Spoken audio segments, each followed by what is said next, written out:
Romanos capítulo 2, vamos fazer a leitura do verso 1 até o verso 4.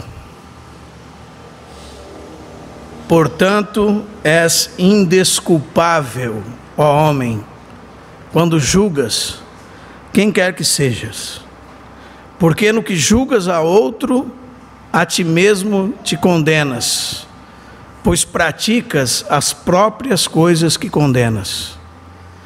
Bem sabemos que o juízo de Deus é segundo a verdade contra os que praticam tais coisas. Tu, ó homem, que condenas os que praticam tais coisas e fazes as mesmas, pensas que te livrarás do juízo de Deus? Ou desprezas a riqueza da sua bondade e tolerância e longanimidade, ignorando que a bondade de Deus é que te conduz ao arrependimento? Até aqui. Irmãos, nós estamos andando por cima dessa epístola tão maravilhosa que Paulo escreveu, que é conhecida como o Evangelho segundo Paulo. E foi uma carta escrita para que Paulo demonstrasse qual era o evangelho que ele pregava. Nós sabemos que o desejo de Paulo era visitar os irmãos em Roma, e até aquele momento ele não podia ainda ter ido. Mas, como ele desejava tanto visitá-los, como também ter apoio entre os irmãos, para ir até a Espanha, como fala no capítulo 15 dessa mesma epístola, ele escreve o evangelho que ele prega, de uma maneira muito sistemática. E nós estamos na primeira grande sessão dessa epístola, que vai do capítulo 1, verso 18, até o capítulo 3, verso 20. E essa grande sessão, ela tem como tema que todos os homens são indesculpáveis diante de Deus, e todos estão debaixo da ira de Deus, que não há justo nenhum sequer, que todos pecaram e carecem da glória de Deus, independente de quais sejam, independente de que nacionalidade tenham, independente se são judeus, se são gentios, seja quem for, todos estão debaixo do pecado. E nas últimas sessões nós mostramos a primeira divisão dentro dessa grande sessão, que vai do capítulo 1, verso 18, até o capítulo 1, verso 32, que é os gentios indesculpáveis debaixo da ira de Deus. E agora nós entramos nessa segunda sessão, que tem por tema que os moralistas são indesculpáveis, estão debaixo do juízo de Deus. Pode ser que muitos homens ouçam tudo que Paulo escreveu do capítulo 1, verso 18 até o capítulo 1, verso 32 e digam: verdadeiramente, Paulo, você está coberto de razão. Esses gentios são depravados. Esses gentios, para eles só cabe o fogo do inferno. Fazem toda sorte de impureza e maledicência. Eles são totalmente pervertidos e deveriam ser punidos, e são dignos de morte. E esse homem que ressoa essas palavras com tanto orgulho, ele é alvo da mensagem de Paulo até aqui. Por isso que esse texto começa com um portanto, fazendo uma ligação com tudo que ele diz antes, e seguindo o mesmo raciocínio lógico que ele tem. Aqui se inicia, irmãos, a argumentação contra aqueles que, julgando ser diferentes, não conseguiam se enquadrar com as pessoas do capítulo 1, verso 18. Essas pessoas tinham um falso entendimento do que Paulo disse. Elas estavam ouvindo Paulo, concordando com Paulo, e não se identificavam com os demais homens que eram descritos por Paulo. Eles pensavam que porque não praticavam algumas coisas das quais os gentios que estão descritos no capítulo 1 praticavam, eles eram melhores, eles estavam livres de condenação. Mas nós sabemos que o próprio nosso Senhor Jesus, irmãos, disse que não é porque você não é um homicida na prática, você não pode ser dentro do seu coração. O Senhor disse que quando você odeia o seu irmão, você é um homicida. O Senhor disse também que quando você olha para uma mulher com intenção impura, você já adulterou com ela. Então Paulo aqui vem demonstrar que estes homens também são indesculpáveis e estão debaixo do juízo de Deus. Mas é um homem diferente que nós temos descrito aqui. É um moralista, é uma pessoa de bem, uma pessoa que pensa que é bom. E muito provavelmente muitos de nós aqui nos enquadramos por trás desses versos. Muitos de nós nos pegamos pensando que nós não somos iguais fulano, ciclano, nós somos melhores que ele. Muitos de nós, provavelmente, muitas vezes oramos a Deus dizendo, graças a Deus, porque eu não sou como tal homem. Não é? E a palavra de Deus diz que havia um fariseu que orava de si para si e dizia, graças te dou a Deus, porque não sou como esse publicano. Irmãos, é uma moralidade separada de Deus. Então nós não podemos pensar que os gentios todos eram imorais, como os descritos do capítulo 1, verso 18 até o 32. Haviam muitos filósofos que prezavam pela moral e denunciavam a imoralidade entre os seus contemporâneos. Mas era uma moralidade separada de Deus. E Paulo vem denunciar esse tipo de coisa. Ele diz, portanto, és indesculpável. É a mesma palavra que ele usa no capítulo 1, verso 20. Significa sem defesa. Você não tem desculpas. Você não pode se defender. Não há defesa para você.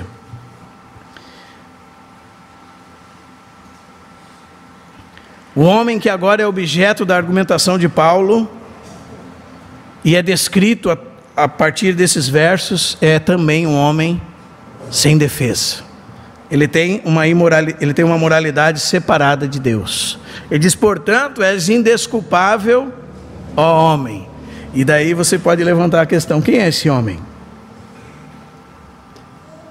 Nós sabemos que muitas vezes, e já era uma característica desde 300 anos antes de Cristo, os filósofos, eles usavam uma figura chamada diatribe, que é quando você cria um interlocutor imaginário que vai se opor aos seus argumentos, você considera os argumentos desse opositor e, se antecipando a eles, quando você escreve ou quando você discursa, você os rejeita, os desaprova e contesta tais argumentos. Este é o homem que Paulo criou aqui, um homem imaginário, um homem que levanta argumentos contra aquilo que ele diz. O primeiro argumento é, você está certo, eu não sou como esses homens, Deus deve olhar para mim de uma maneira diferente, porque eu sou um bom homem. E Paulo então vira a metralhadora agora para este homem e diz, és indesculpável também. Agora você está sobre a minha mira. É isso que Paulo está fazendo, irmãos. Precisamos aprender, amém? Essa figura é quando você cria um personagem fictício na terceira pessoa, com o qual você debate sobre aquilo que está tratando. Imagine que esse homem está sentado ouvindo Paulo falar o capítulo 1, verso 18, até o capítulo 1, verso 32. Ele está balançando a cabeça. Ele está certo. Vocês realmente são pervertidos. Vocês mudaram a glória de Deus. Vocês realmente praticam toda sorte de imoralidade. Este homem tem razão em tudo que ele diz. Então agora Paulo vira sua metralhadora para o moralista. Porque a demonstração que ele quer dar é que este também não tem desculpa diante de Deus. Ele está condenado diante de Deus. E o moralista está condenado quando pensa ser juiz das vidas alheias. Diz o texto assim, quando julgas E essa palavra julgas aqui é muito importante, porque num julgamento você tem um processo inteiro, né? Você ouve testemunhas, você ouve o réu, você ouve a acusação, e essa palavra não diz respeito a todo esse processo. Essa palavra diz respeito a sentenciar, a declarar sentença, a colocar sentença condenatória sobre o acusado. Tu és indesculpável, ó homem, quando julgas quem quer que sejas. Nós podemos lembrar, irmão, das palavras de Jesus no capítulo 7 de João, nos últimos versos, quando Nicodemos tenta fazer uma defesa de Jesus, porque os guardas foram buscar Jesus para o prender e trouxeram ele, aliás, não o trouxeram, e os fariseus perguntam: por que não trouxestes? E ele diz, Nicodemos diz: acaso a nossa lei julga um homem sem antes primeiro ouvi-lo? É a mesma palavra que nós temos aqui. Acaso nossa lei condena um homem antes de ouvi-lo? E é isso que Paulo está dizendo aqui: tu és indesculpável, ó homem, quando julgas. E esse, irmãos, é um dos maiores prejuízos que nós temos com a queda. Um dos maiores prejuízos que o pecado causou em mim e em você, e em todos os homens, é uma incapacidade de julgar. É a nossa incapacidade de julgar pelo prejuízo do pecado.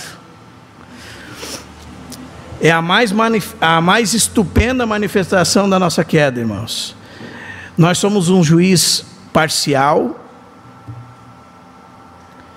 que julga bem as causas alheias, mas as nossas causas próprias, nós somos terríveis. Ou quando diz respeito aos que estão à nossa volta, também. O homem que está aqui descrito, ele é capaz de julgar os outros, incapaz de julgar a si mesmo. Por isso ele é indesculpável, independente de quem ele seja. Portanto, és indesculpável, ó homem, quem quer que sejas. Não importa sua raça, sua cor, sua nacionalidade, sua posição social, o cargo que você exerce, você é indesculpável perante Deus. Não importa o seu senso de moralidade, você está condenado igualmente perante Deus. Devemos pensar sobre isso, irmãos. E o que faz esse homem indesculpável? A palavra de Deus diz: quando ele julga o outro, ele se faz indesculpável. Então nós entramos na explicação de Paulo contra o moralista, demonstrando a ele, porque ele não tem defesa diante de Deus. No ato de julgar o outro e naquilo que ele julga o outro, o juízo dele é denunciado como um juízo corrupto, como um juízo que só serve para autocondenar-se diante de Deus. A palavra de Deus diz que ele a si mesmo lança sentença de condenação sobre si. Que terrível, irmãos. Posso dar um exemplo para os irmãos? Em 2 Samuel, capítulo 12, você tem o juízo de Deus sobre Davi. E Natã chega para Davi, depois dele ter adulterado com a mulher do seu comandante e ter assassinado o seu comandante. E ele conta uma história para Davi. Ele fala para Davi assim: havia um homem que tinha muitos bois, muitas ovelhas, muito gado, mas havia outro que só tinha uma cordeirinha, que comia com ele, que foi criada desde a infância, bem pequena, que estava sempre com ele, comia no seu prato. E diz que quando chegou um viajante, esse homem rico tomou a cordeirinha do homem pobre, matou e serviu para o viajante. E Davi levantou-se em ira e disse: quem é esse homem? Ele é digno de morte. Davi estava tendo um juízo muito correto sobre aquilo que ele ouvia. Aí Natã olha para ele e diz: tu és o homem. Esse é um dos maiores prejuízos que o pecado pode nos causar, irmãos. Nós somos incapazes de julgar nós mesmos. Longe de Deus, não há capacidade nenhuma de julgarmos a nós mesmos. Nós somos sempre parciais. Amém?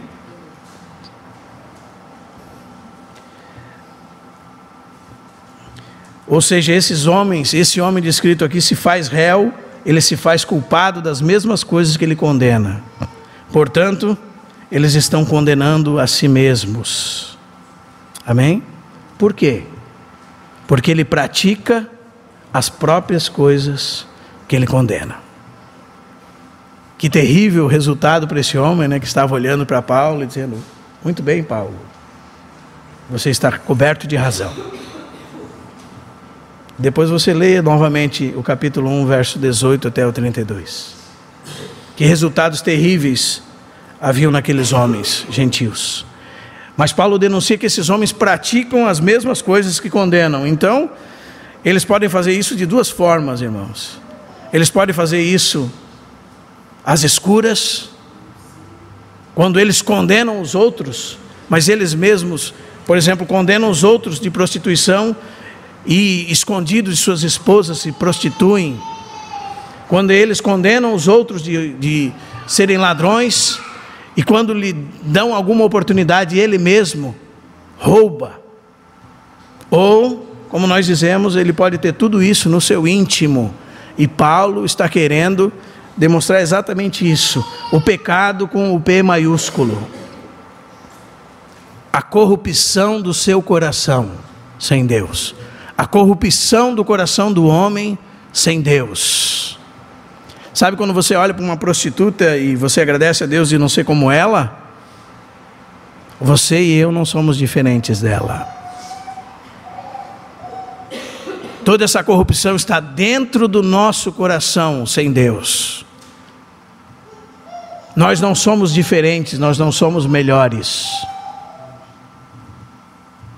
Nós não podemos nos enganar, irmãos. Nós temos que ter uma visão clara sobre o que é o homem sem Deus. Ainda que ele seja muito de uma moral ilibada, um homem de bem, que pague suas contas, que não deva nada a ninguém, ele está debaixo de condenação. E cada vez que ele condena o outro, ele lança sentença sobre si mesmo. Ele a si mesmo se condena. Porque ele pratica as próprias coisas que ele condena. E o verso 2 diz assim: bem sabemos que o juízo de Deus é segundo a verdade contra os que praticam tais coisas. O moralista julga segundo a mentira. O juízo de Deus é segundo a verdade. Bem sabemos significa que é de senso comum de todos que Deus é um justo juiz. Não importa quem seja, Ele conhece isso. É só você ler o verso 32. Ora, conhecendo eles a sentença de Deus, de que são passíveis de morte os que tais coisas praticam, não somente as fazem, mas também aprovam os que assim procedem. Conhecendo eles a sentença de Deus. Irmão, de um senso comum, que Deus é um justo juiz e julga com justiça. E uma das mais maravilhosas verdades nós temos descrita aqui: o juízo de Deus é segundo a verdade. Essa é uma das maiores verdades que nós podemos encontrar nas Escrituras. Deus é um justo juiz e julga com justiça. Primeiro, segundo o Salmo 68:5, ele julga desde a sua morada, desde os mais altos céus, desde o seu trono nos céus. Segundo, Gênesis 18:25, ele é um juiz e sua jurisdição é sobre toda a terra. Abraão disse: não fará justiça o juiz de toda a terra? E mais, irmãos, este juízo de Deus perscruta o mais profundo do coração humano. Como diz Jeremias 11:20, Jeremias 17:10, E o Salmo 7:11 diz que o juízo de Deus é sempre justo. E faz uma comparação entre os maus juízos. O juízo de Deus é segundo a verdade.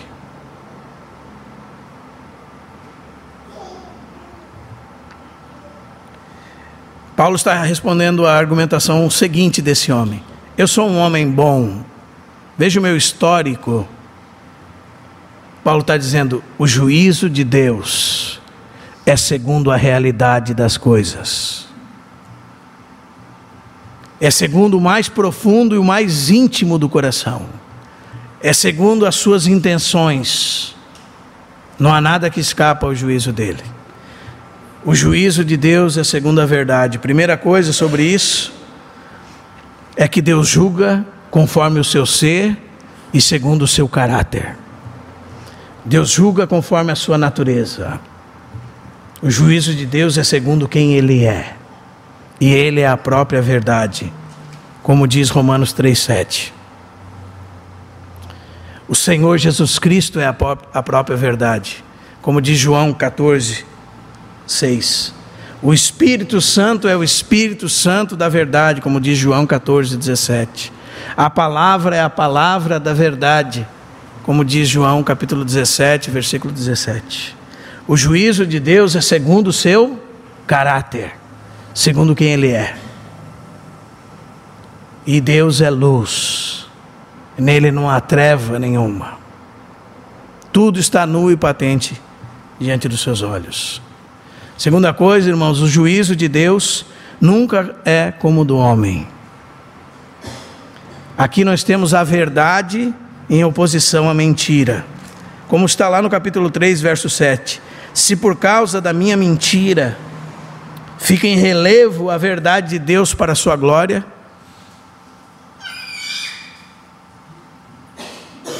por que sou eu ainda condenado como pecador? A verdade de Deus fica em relevo todas as vezes que a mentira é contada.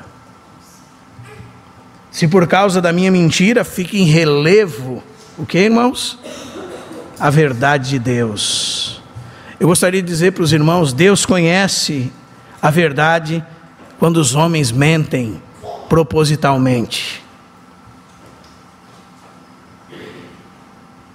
E ainda que você não conheça, e eu não conheça a corrupção do nosso coração, Deus conhece todas as coisas.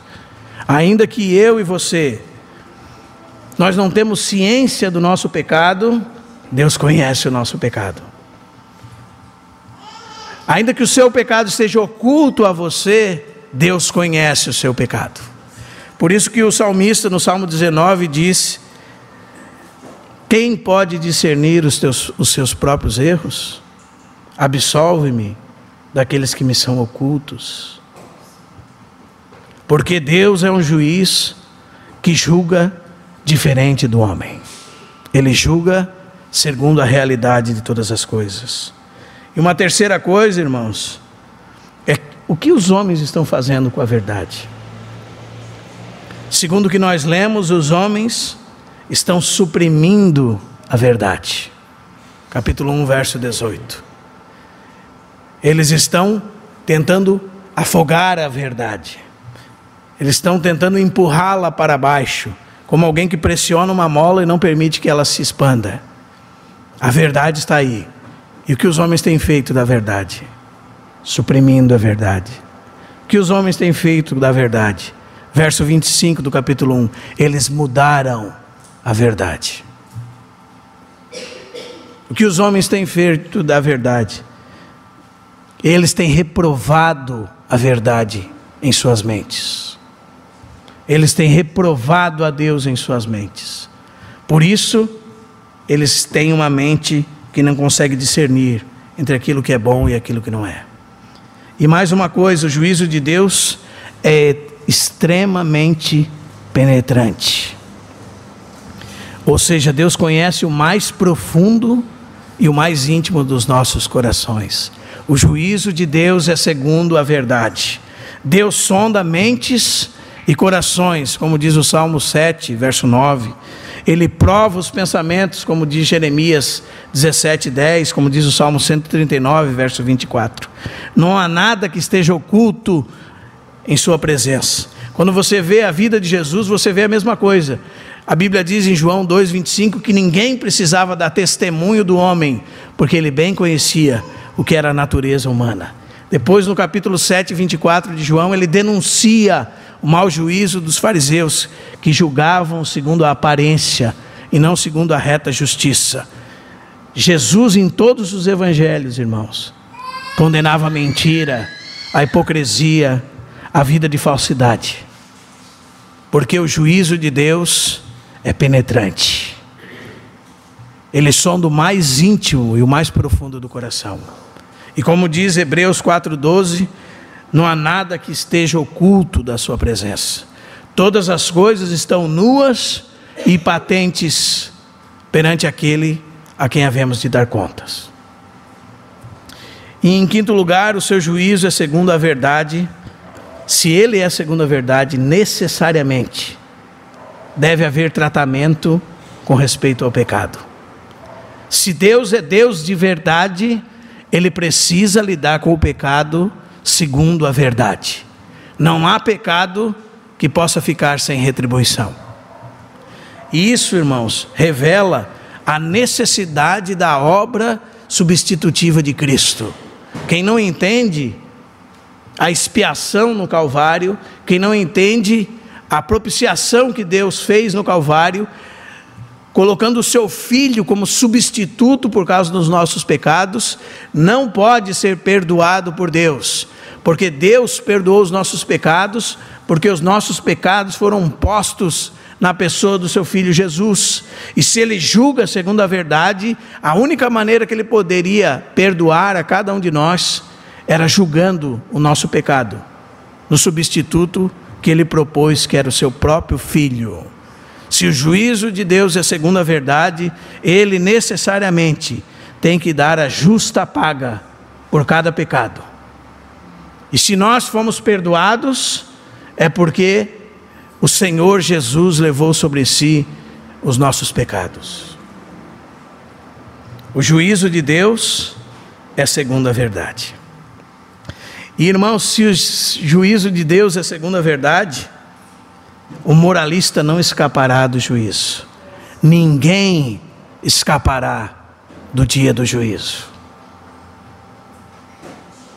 Tu, ó homem, verso 3, que condenas os que praticam tais coisas e fazes as mesmas, pensas que te livrarás do juízo de Deus? Paulo reafirma a condenação desse homem. Se o homem condena algo quando vê nos outros, e com isso ele se condena a si próprio, quanto mais Deus o condenará, pois Deus julga segundo a reta justiça. Deus julga com verdade. Sabe o que está dizendo para nós o verso 3, irmãos? Que o juízo é inevitável. Ninguém escapará do juízo de Deus. E o mundo só está na situação que ele se encontra porque os homens ignoram este fato. Ninguém escapará do juízo de Deus. Leia Apocalipse. Os mortos ressurgirão e o livro das obras será aberto,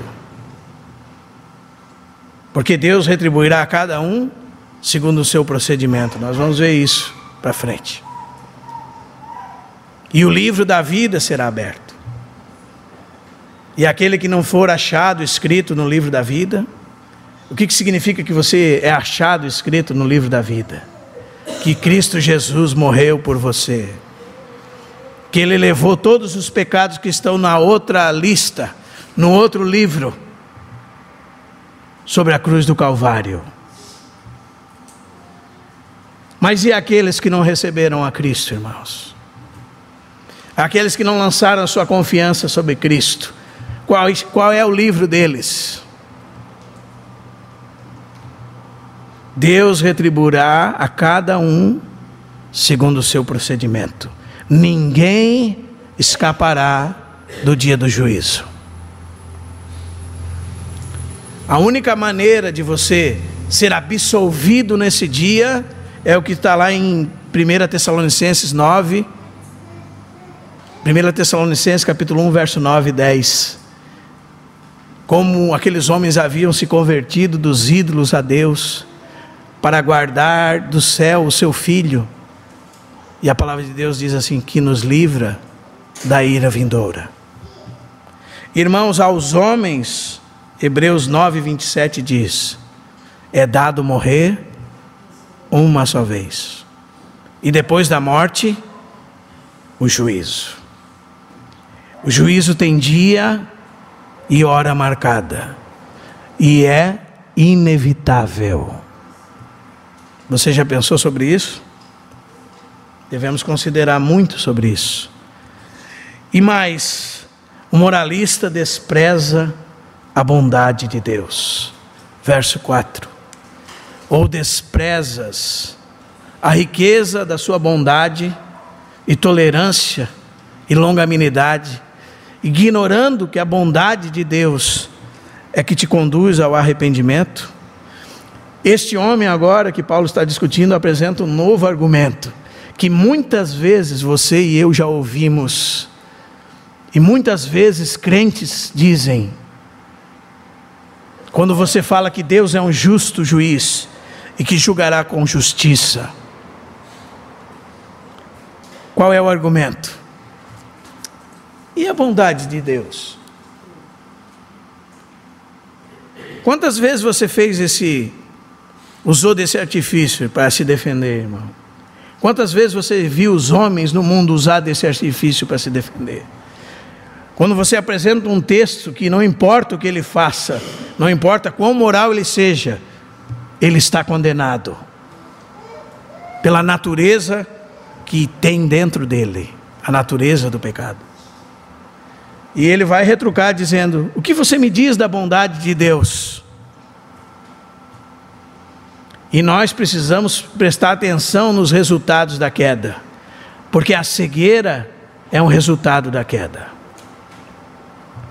Ou seja, ele interpreta Deus de uma forma totalmente equivocada, por causa da queda. E a bondade de Deus? Veja, irmãos, como os homens sem Deus são cegos. Jesus disse em João 8, 31 e 32, se permanecerdes em mim, e as minhas palavras permanecerdes em vós, vós sois verdadeiramente meus discípulos, e conhecereis a verdade, e a verdade vos libertará. Ele está falando isso para os mais moralistas de todos os habitantes da terra, os judeus, filhos de Abraão, segundo a carne. E aquilo que para você soa, e que você espera que alguém diga assim, aleluia, amém, para eles soa como uma ofensa. Nós jamais fomos escravos de alguém. Como dizeis tu, sereis livres? Nem mesmo, irmãos, eles lembravam da história do seu povo, por quantas vezes eles foram escravos. Eles não lembravam mais de onde Deus os tinha tirado, aqueles homens. Essa é a cegueira que o pecado causa, irmãos. Nós somos incapazes de interpretar Deus de maneira correta, quando estamos cegos. Amém? Eles ficaram ofendidos com Jesus, como talvez você tenha ficado ofendido comigo. Porque quem está dizendo isso é a Bíblia Sagrada, irmãos. Não importa o quão moralista você seja, se você não tem a Cristo, você está condenado. E não tem a ver com nada que você possa fazer, você está condenado.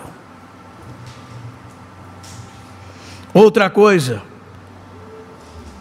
o juízo é inevitável, e os homens estão loucos, eles têm um falso senso de segurança. Eles pensam que nunca acontecerá nada com eles, porque Deus é bondoso. Eles pensam que Deus nunca os retribuirá, porque Deus é bondoso. E infelizmente muitos cristãos também pensam assim. Infelizmente. Então, imagine alguns argumentos apresentados por esse homem, irmãos, que tentam escapar do juízo de Deus. Primeiro, eles podem dizer assim: Deus é bom, Ele nunca nos abaterá. Se assim não fosse, Ele já tinha nos abatido. Por que não nos abate quando pecamos? Quando logo pecamos, Ele nos abate. Se fosse assim como você diz, né? Então Ele nos abateria tão logo nós pecamos. Esse é um dos argumentos, irmãos.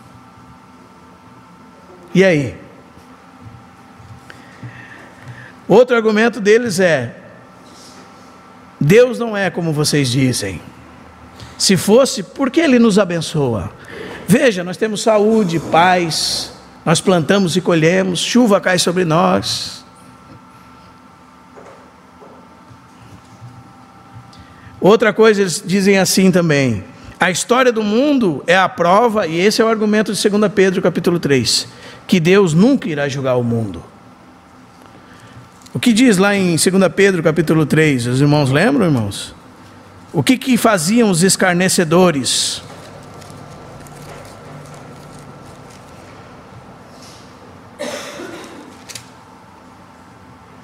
Amados, esta é agora a segunda epístola que vos escrevo. Em ambas procuro despertar com lembranças a vossa mente esclarecida, para que vos recordeis das palavras que anteriormente foram ditas pelos santos profetas, bem como o mandamento do Senhor e Salvador, ensinado pelos vossos apóstolos, tendo em conta, antes de tudo, que nós, nos últimos dias, virão escarnecedores, com os seus escárnios, andando segundo as suas próprias paixões, e dizendo: onde está a promessa da sua vinda? Porque desde que os pais dormiram, todas as coisas permanecem como desde o princípio da criação. Esse é um argumento, irmãos. Todas as coisas permanecem iguais. Como você diz que Deus julgará o mundo com justiça e que ninguém escapará desse juízo? E diz assim: porque deliberadamente esquecem que de longo tempo houve céus bem como terra, a qual surgiu da água e através da água pela palavra de Deus, pela qual veio aparecer o mundo daquele tempo, afogado em água, perecer. Ora, os céus que agora existem e a terra, pela mesma palavra, têm sido entesourados para o quê, irmãos? Para o fogo. Estando reservados para o quê? Para o dia do juízo e destruição dos homens ímpios. Há todavia uma coisa, amados, que não deveis esquecer: que para o Senhor um dia é como 1000 anos, e 1000 anos como um dia. Verso 9: não retarda o Senhor a sua promessa, como muitos a julgam demorada. Pelo contrário, Ele é longânimo para convosco, não querendo que nenhum se perca, senão que todos cheguem ao arrependimento. Qual é a resposta de Pedro, irmãos? O Senhor é longânimo e não retarda a sua promessa. Antes, Ele é longânimo, não querendo que nenhum pereça, mas todos cheguem ao arrependimento. Sabe qual é a resposta de Paulo a esses argumentos? Vocês, com esses argumentos, desprezam a bondade de Deus.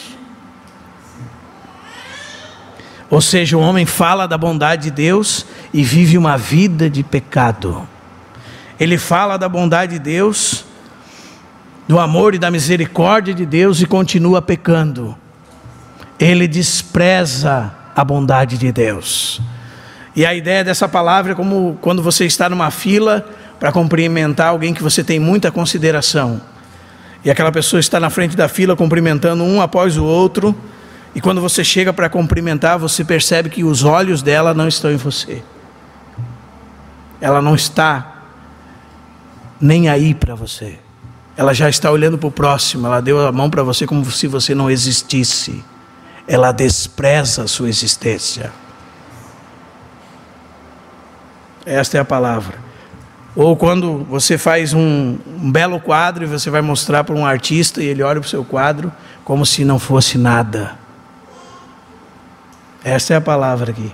É isso que os homens fazem com a bondade, com a tolerância e a longanimidade de Deus. E não é, irmãos, fala de uma maneira tão exaltante a Deus, que ele diz, as riquezas da sua bondade. Quando Paulo usa essa expressão, ele sempre usa para falar de um tesouro interminável. Algo que não tem fim. Algo que é tão grande que não se pode mensurar. São riquezas insondáveis. E bondade fala da benignidade de Deus de um modo geral. Quando Deus dá chuva, como Jesus disse em Mateus 5:45, sobre bons e maus. Ou como Paulo disse no capítulo 14 de Atos, que Deus não ficou sem testemunho, Ele deu chuva, deu a semente, permitiu que eles gozassem disso. Diz Paulo que Deus deu a vida, a respiração e tudo mais. Essa é a bondade de Deus. E a palavra tolerância aqui, irmãos, fala de você postergar a condenação. Você deixar para condenar um pouco adiante. Nós vamos ver por que Deus fez isso em outras mensagens. E longanimidade significa manter esse longo ânimo por tempo. Significa que a tolerância de Deus segue por longo tempo. Como nós lemos em 2 de Pedro 3:9. Ele é longânimo. Ele posterga o seu juízo. E eles fazem a bondade de Deus licença para continuar pecando. Amém, irmãos? Uma outra coisa, você desprezar a bondade de Deus, é você desprezar o próprio Deus. É como uma criança que o pai fala e nunca faz, e ela despreza tudo que o pai fala. Assim são os homens para com Deus, porque Deus é bondoso para eles os desprezam. E quando você despreza a bondade de Deus, você está desprezando o próprio Deus. Que sério, não é, irmãos? Que situação terrível está os homens de bem do mundo. E sabe por quê? Paulo diz, o moralista ignora o propósito da bondade de Deus. Qual é o propósito da bondade de Deus? Segundo o verso 4. Guiá-lo ao arrependimento. Conduzi-lo ao arrependimento. O que Deus faz, irmãos? Deus deseja que os homens percebam sua bondade, sua tolerância e sua longanimidade, e através dela sejam conduzidos ao arrependimento. Se arrependam. E é uma palavra intrigante para muitos teólogos, não é? Porque a ideia dessa palavra é uma influência compulsiva. A bondade de Deus influencia os homens a arrepender-se. E o que é arrependimento? Os irmãos lembram da passagem que o pai mandou 2 filhos para a vinha, e um disse que não ia, e outro disse que ia. O que disse que não ia, disse que pensou de novo, e então obedeceu e foi. E isso caracteriza um arrependimento, o começo do arrependimento. Nós pensamos de novo. E nesse mesmo texto de Mateus 21, 28 a 32, há também uma mudança na opinião desse jovem. Ele julgava que aquilo que o pai dele mandou ele fazer era mal. Ele muda de ideia, muda de opinião e obedece. Amém? Ou seja, irmãos, é uma mudança de mente. Agora essa pessoa pensa diferente com respeito a Deus. Primeiro lugar. Se ela se arrependeu, agora os pensamentos dela com respeito a Deus são diferentes. Mas não só isso, os pensamentos com respeito a Ele mesmo são diferentes. Os pensamentos com respeito a Ele mesmo são diferentes, ou seja, ele não ignora mais que ele é um pecador. Ele não subestima mais o pecado que está nele. Ele tem ciência do que é o homem, à luz de quem é Deus. Ele tem pura ciência de quem é o homem. A mente dele foi transformada pelo Evangelho. Agora ele pensa diferente. A mente dele é uma mente que não se engana mais sobre a natureza humana. Precisamos ver se nós já nos arrependemos. E aliás, quando nós nos arrependemos, a nossa maneira de ver o mundo muda, irmãos. Tudo muda. Você vê tudo com outra ótica. A sua mente pensa em tudo de outra forma. Quando verdadeiramente há uma conversão, há um arrependimento. E a palavra de Deus diz em 2 Coríntios 7:9, que isto produz em nós grande tristeza.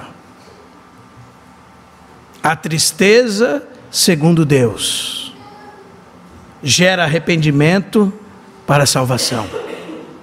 A tristeza do mundo você conhece bem, é só você olhar para fora, para alguém na sua família, ou para você mesmo. Quantos remédios você precisa tomar? Como está a sua situação para dormir? Como está a sua situação com respeito à sua mente, se você tem uma mente sadia? Quantas pessoas você conhece que estão indo em psiquiátricas? Esta é a tristeza, segundo o mundo, que gera morte. Mas a tristeza, segundo Deus, produz arrependimento para a salvação. É fruto bom, produz bom fruto. Nós nos entristecemos e nos arrependemos. E então, como diz Lucas 15:18, na figura daquele filho pródigo, levantar-me-ei e irei ter com meu pai. E direi: Pai, pequei contra o céu, já não sou digno de ser chamado teu filho. O que aquele filho fez? Se levantou, irmão. E é exatamente o que Paulo diz em 1 Tessalonicenses 1:9. Como deixando os ídolos para trás, vos convertestes a Deus. Isto é genuíno arrependimento. Oh, irmãos, que nós possamos ter um verdadeiro senso do que é o homem. Que nós não nos enganemos. Nós sempre lembremos, como Lutero falava e os reformadores, que nós tanto pecado temos e somos pecadores como justos, ao mesmo tempo, olhando isso de ângulos diferentes. Nós, mas os moralistas do mundo, não. Eles são homens pecadores, sem Deus. Amém? A moralidade deles está à parte de Deus. Então, depois disso tudo, nós podemos ver o que nós podemos aprender desse texto. E a primeira coisa que eu gostaria de dizer para os irmãos, com respeito a tudo isso, irmãos, é que nós não podemos nos esquecer que a palavra de Deus deve sempre ser aplicada à nossa vida. Quando nós, por exemplo, vemos a conversa de Jesus com um fariseu, provavelmente nós somos o fariseu.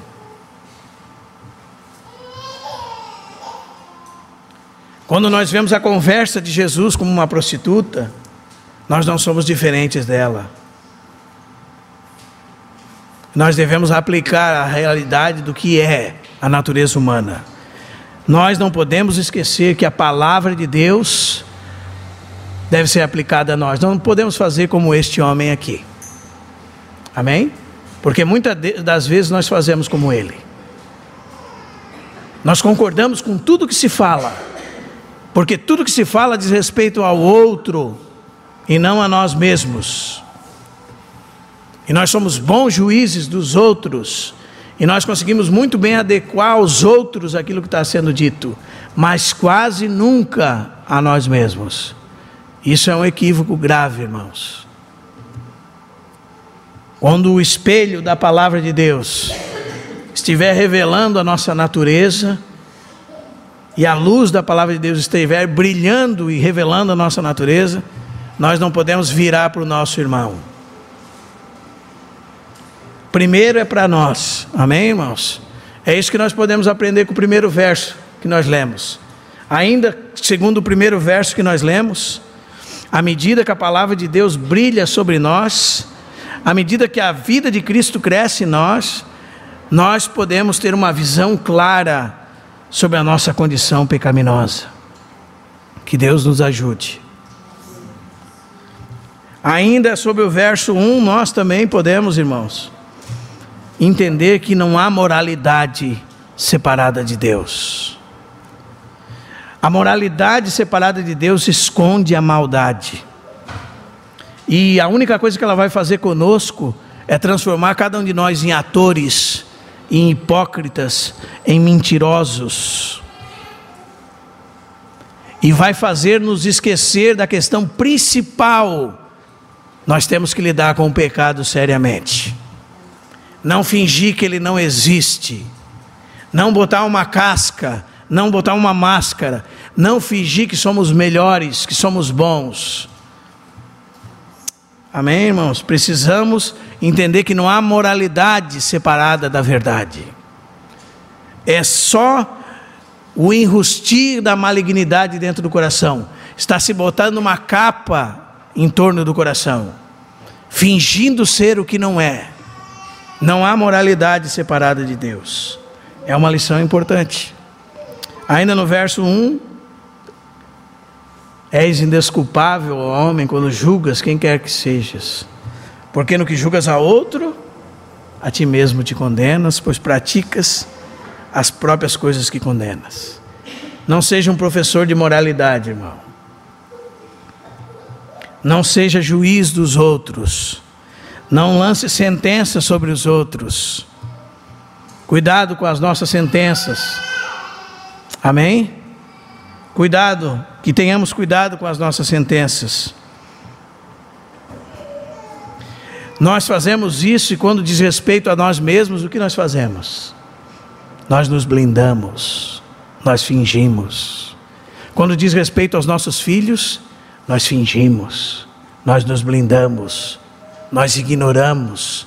Nós temos 2 pesos e 2 medidas. Um peso para medir os outros e outro peso para medir a nós mesmos. Uma medida para medir os outros e outra medida para medir a nós mesmos. Que grande perigo é isso, irmãos. Que o Senhor nos socorra nisso, irmãos. Amém? O que nós vamos nos tornar fazendo isso? Hipócritas, atores, mentirosos. E uma outra coisa que nós podemos aprender com o verso 1 é que nós não podemos de maneira nenhuma ter uma opinião equivocada sobre o homem. De maneira nenhuma. Você não é tão mal como poderia ser. Você poderia ser muito pior. Eu poderia ser muito pior.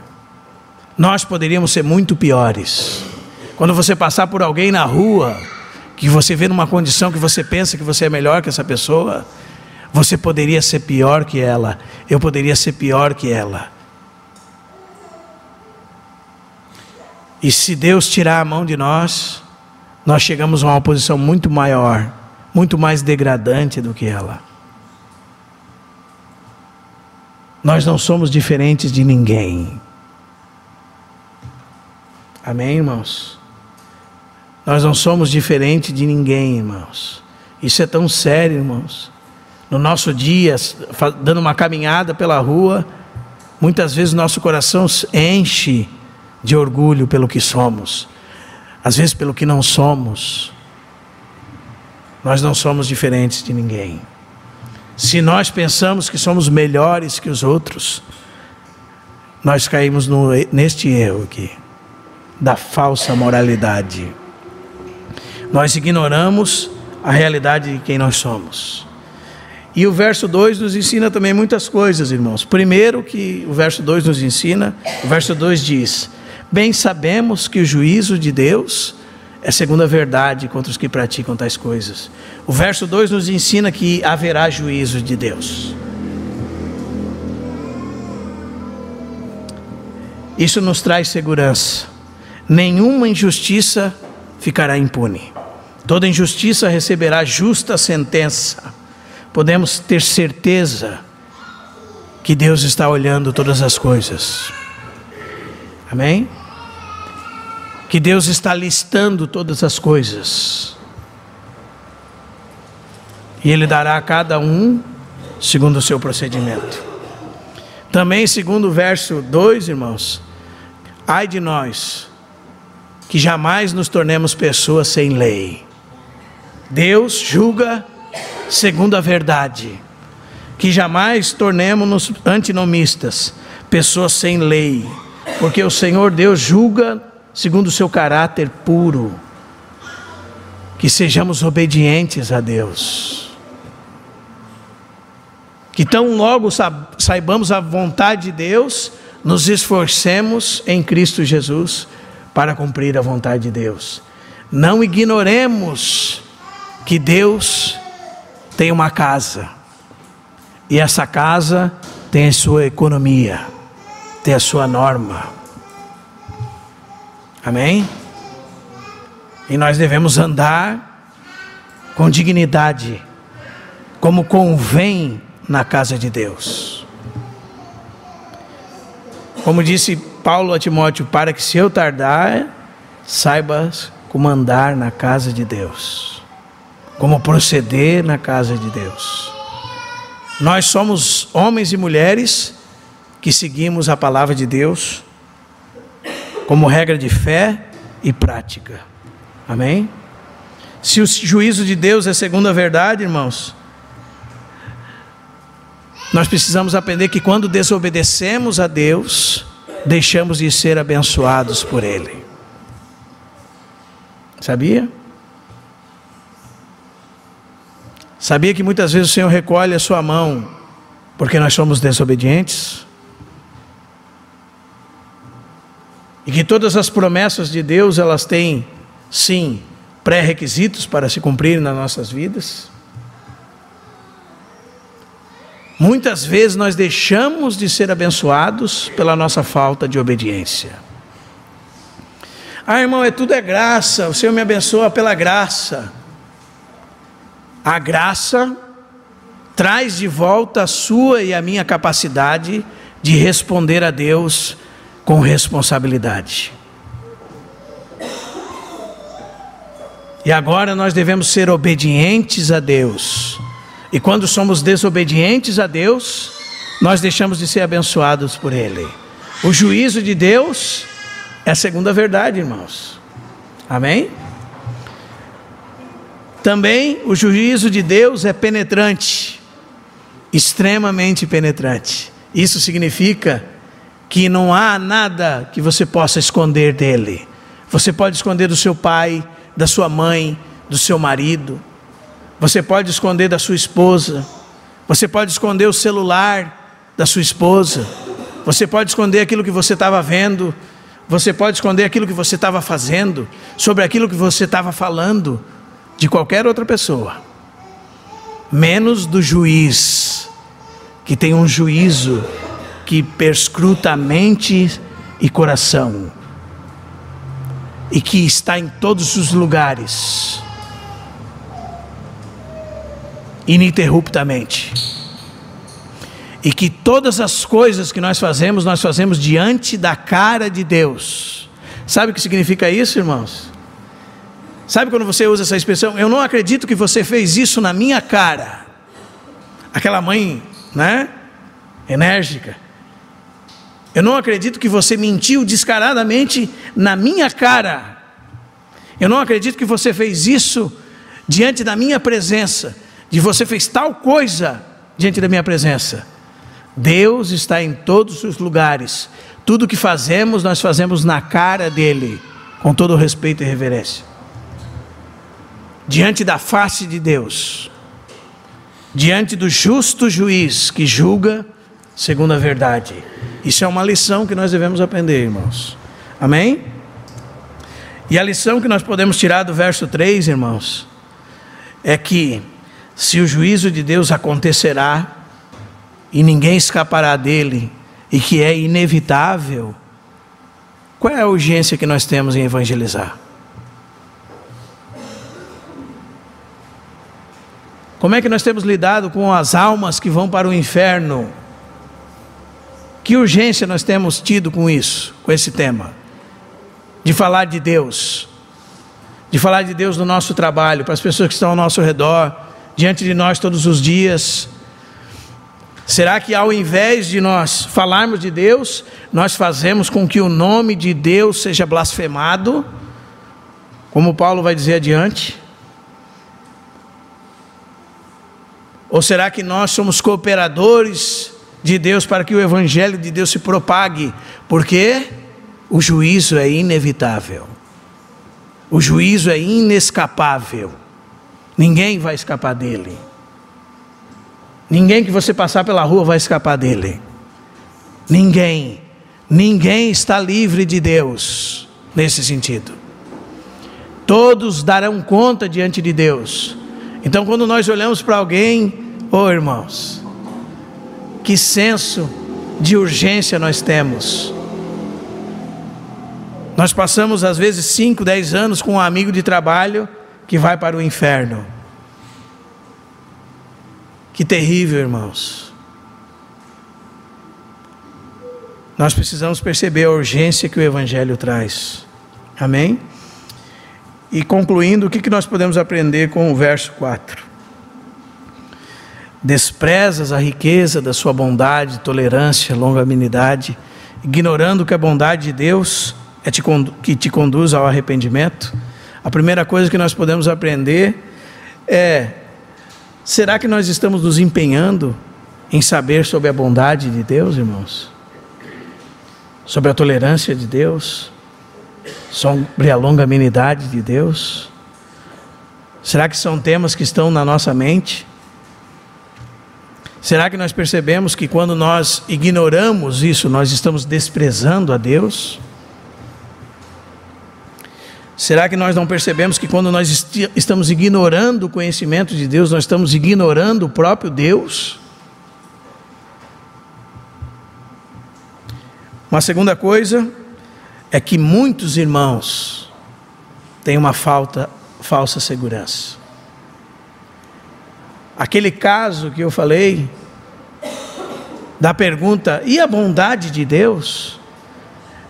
É argumento de muitos irmãos. É argumento para a desobediência, justificativa para a desobediência, justificativa para viver vida de pecado. É argumento constante na boca de cristãos negligentes. E a bondade de Deus, irmão? O Senhor é tão bom, irmão. Meu Deus, como Jesus me ama, irmão. Irmão, a graça é uma coisa tão linda, irmão. Eu preciso ficar sentadinho aqui, a graça faz tudo, irmão. Deus me ama. Ele jamais vai fazer isso comigo que você está falando, irmão. Tira isso da tua cabeça, irmão. Veja como meu Deus é bonzinho. Eu lembro que uma vez nós vimos a tribulação que caía sobre pessoas em várias partes do mundo, sobre irmãos nossos, servos de Deus. E alguém me dizia assim: graças a Deus que nós vamos escapar dessas coisas, né, irmão? É ignorar, irmão, a bondade de Deus. É desprezar a bondade de Deus. é desprezar o objetivo da bondade de Deus. Qual é o objetivo da bondade de Deus? Não tenha falsa segurança, irmão. Não tenha falsa segurança. E quando eu falo falsa segurança, eu falo de uma segurança que Deus não lida conosco. A palavra de Deus diz que Deus lida conosco. A palavra de Deus diz que o juízo começa por nós. Amém? A palavra de Deus diz que todos nós vamos comparecer diante do tribunal de Cristo. A palavra de Deus diz que Ele lida como a filhos, e não há filho que o pai não corrija. E se nós estamos sem correção, nós não somos filhos. E o autor aos Hebreus diz: não desmaieis quando por Deus fores disciplinado. Porque Ele disciplina todo o que ama e açoita todo aquele que tem por filho. E a nossa disciplina é para que nós sejamos participantes da sua santidade. Então, irmãos, que loucura os irmãos estão vivendo, que graça tornada em libertinagem, que ignorância a respeito da bondade de Deus. Eu gosto muito de um verso que está no capítulo 11 de Romanos, verso 22. Considerai, pois, a bondade e a severidade de Deus. O que é, irmãos? Considerai, pois, a bondade e a severidade de Deus.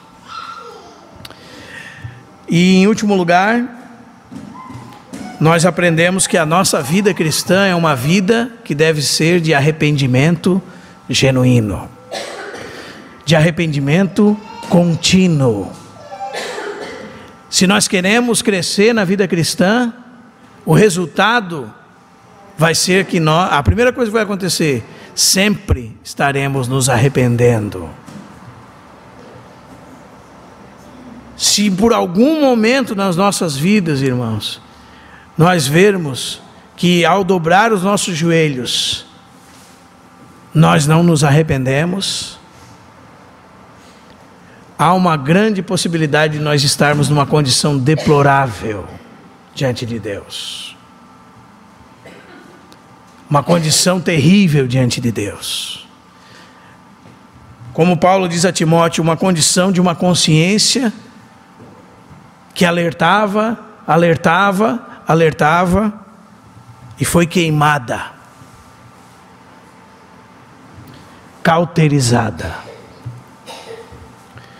Uma vida cristã é uma vida de arrependimento, uma vida que cresce na prática do arrependimento, uma vida que todos os dias confessa o seu pecado, uma vida que percebe como Deus é bondoso, sim, como Ele é tolerante, sim, como Ele é longânimo, sim, e tudo isso nos empurra para nos arrependermos, nos leva a ser constrangidos pelo amor de Deus e nos arrependermos. Que o Senhor nos ajude, irmãos, que a palavra de Deus possa falar conosco. Amém.